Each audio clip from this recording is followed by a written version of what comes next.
The morning of the trial, I wore the only suit I had left. My wife had taken the rest, along with the house, the car, the savings account I'd built for 15 years, and she was going to take the kids too. I sat in the parking lot of the courthouse for 22 minutes, not because I was scared, because I already knew I had lost. Or at least, that's what I thought. What happened inside that courtroom in the next 3 hours changed everything. And it started with one question the judge asked my wife, a question she never prepared for. Stay with me. Because this story, you need to hear all of it. My name is Daniel, and for 11 years, I believed I had a good marriage. We had 2 daughters, Emma, age 8, and Lily, age 6. We had a home in a quiet neighborhood. We had date nights, family vacations, Christmas mornings. We had what I thought was a life. But somewhere along the way, and I still don't know exactly when, my wife, Claire, had made a decision. A very calculated, very cold decision. She had decided to leave. Not just leave, destroy. You see, Claire wasn't just unhappy. Claire had a plan, and that plan had been running quietly in the background for 3 full years, while I was working overtime to pay the mortgage, while I was coaching Emma's soccer team on weekends, while I was being a husband, a father, a provider. Claire was building a case, moving money, quietly consulting lawyers, secretly documenting, and I use this word, carefully fabricating a version of me that didn't exist. I found out on a Tuesday. She handed me the divorce papers at dinner, in front of the kids. Emma started crying. Lily didn't understand what was happening. And Claire, she just sat there, calm, like she'd rehearsed it. Because she had. The next few weeks were a blur. I hired a lawyer, a good one, but not as expensive as Claire's. She had 3 attorneys on her team. 3. My lawyer, Marcus, was one man with a briefcase and 20 years of experience. Claire's legal team arrived at every meeting with folders, binders, printouts. They had filed for full custody of Emma and Lily. They claimed I was emotionally abusive. They claimed I had a drinking problem. They submitted photographs I still don't know where they came from of me allegedly in a bar, drunk at 2 a.m. on a school night. I had never been to that bar in my life. They submitted text messages twisted, taken out of context, or worse, messages I had never sent.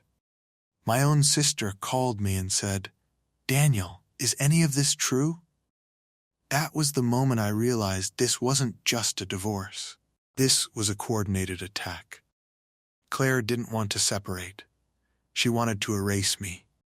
From the house, from the finances, and most painfully from my daughters' lives. Marcus looked at me one evening and said, "Daniel, I need to be honest with you. The evidence they've compiled, it's sophisticated. Someone put serious time into this." I asked him, "How much time?" He paused. "At least 2, maybe 3 years. 3 years. She had been planning this while I was sleeping next to her. I went home that night and sat on the floor of my empty apartment because she had already gotten a temporary order giving her the house, and I thought about quitting. Just giving up, signing whatever they wanted, letting her win. But then my phone buzzed. It was Emma. She had texted me from Claire's phone when Claire wasn't looking. The text said 4 words, "Daddy, please don't go." I didn't sleep that night. But I also didn't quit. The turning point came from a place I never expected. Marcus had hired a forensic accountant, a woman named Dr. Patricia Reeves, to go through 3 years of our financial records. It took her 2 weeks. When she called Marcus, she used one word, systematic. Over a period of 37 months, Claire had been quietly transferring money, small amounts at first. 200 here, 500 there, Nothing that would trigger a bank alert. Nothing that would make me suspicious. But 37 months of small transfers adds up. Dr. Reeves found $214,000. $214,000. Money that had been moved into an account I didn't know existed under a name I didn't recognize linked to a person I had never heard of. Marcus laid the documents on the table in front of me. I stared at the numbers. Then I looked up and said, "Who is the account holder?" Marcus said the name. I didn't recognize it. But then he slid another document across the table, a business registration. And there, listed as co-owner of a small LLC, was Claire. And the other co-owner was her lawyer, her lead attorney. The man who had been filing motions against me in court had a financial partnership with my wife. Marcus looked at me very carefully and said, "Daniel, this is called a conflict of interest. And in a courtroom, it's called fraud." The day of the final hearing arrived. Claire walked in wearing a gray suit, her 3 lawyers behind her like a wall. She didn't look at me. She sat down, opened a folder, and began reviewing her notes. Prepared, confident, untouchable, the judge entered the Honorable Judge Patricia Weston, 40 years on the bench. No nonsense. Precise, she sat down, adjusted her glasses, and looked at the room. Claire's lead attorney, Mr. Harrington, stood up immediately ready to begin his opening statement. Judge Weston held up one hand. He stopped. She opened a folder on her desk, a folder that had been delivered to her chambers that morning. We had filed it the night before. She read for 60 seconds. Completely silent. The courtroom was so quiet I could hear the air conditioning. Then Judge Weston looked up. She looked directly at Mr. Harrington, and she said, very quietly, "Mr. Harrington, I'm going to need you to sit down." He sat. She said, "Bailiff, please lock the doors." The bailiff walked to the back of the courtroom and turned the lock. Claire looked up from her folder for the first time. Her face, I will never forget her face. The color drained out of it, like she already knew. Judge Weston said, "Before we proceed with this case, I need to address something that was brought to my attention this morning. Something that, if true, represents one of the most serious violations of legal ethics I have seen in 40 years on this bench." She looked at Mr. Harrington. "Counselor, are you a financial partner in any business currently registered in this state?"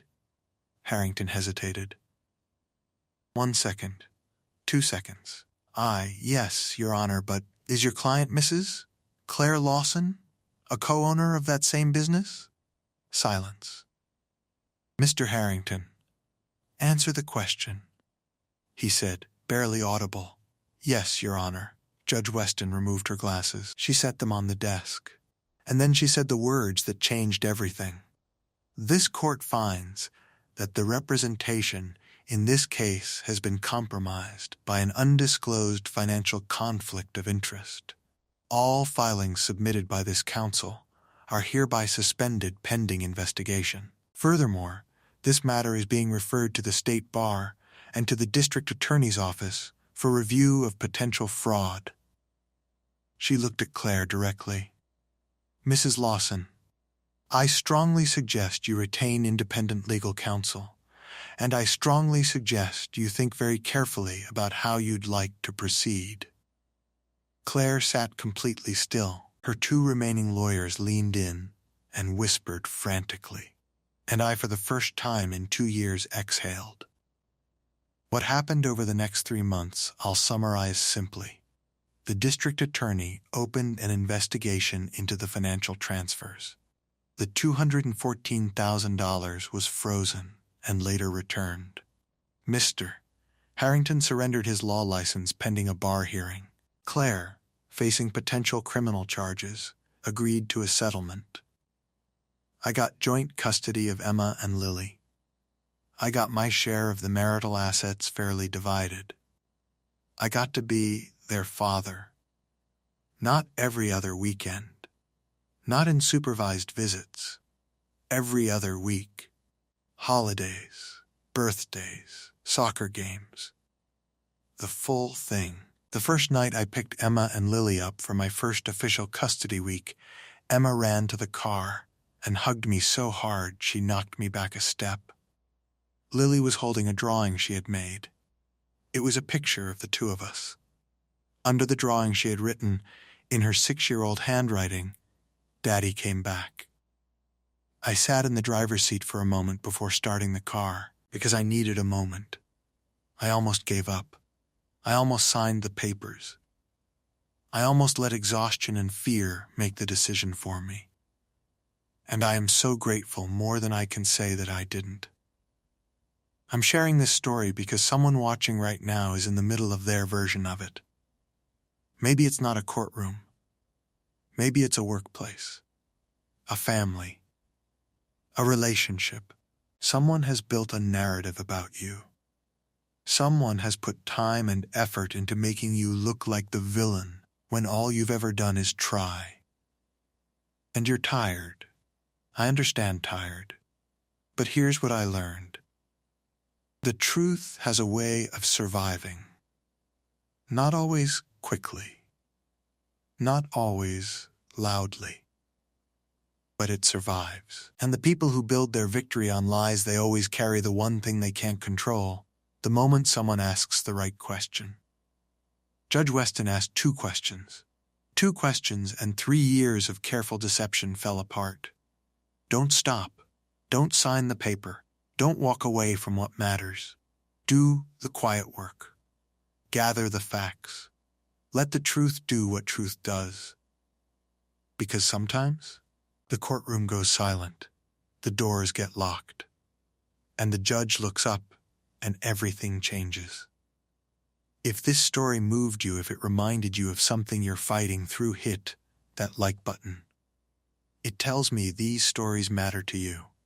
Subscribe if you want more real stories, real lessons, real hope. And share this with someone who needs to hear it today. I'll see you in the next one.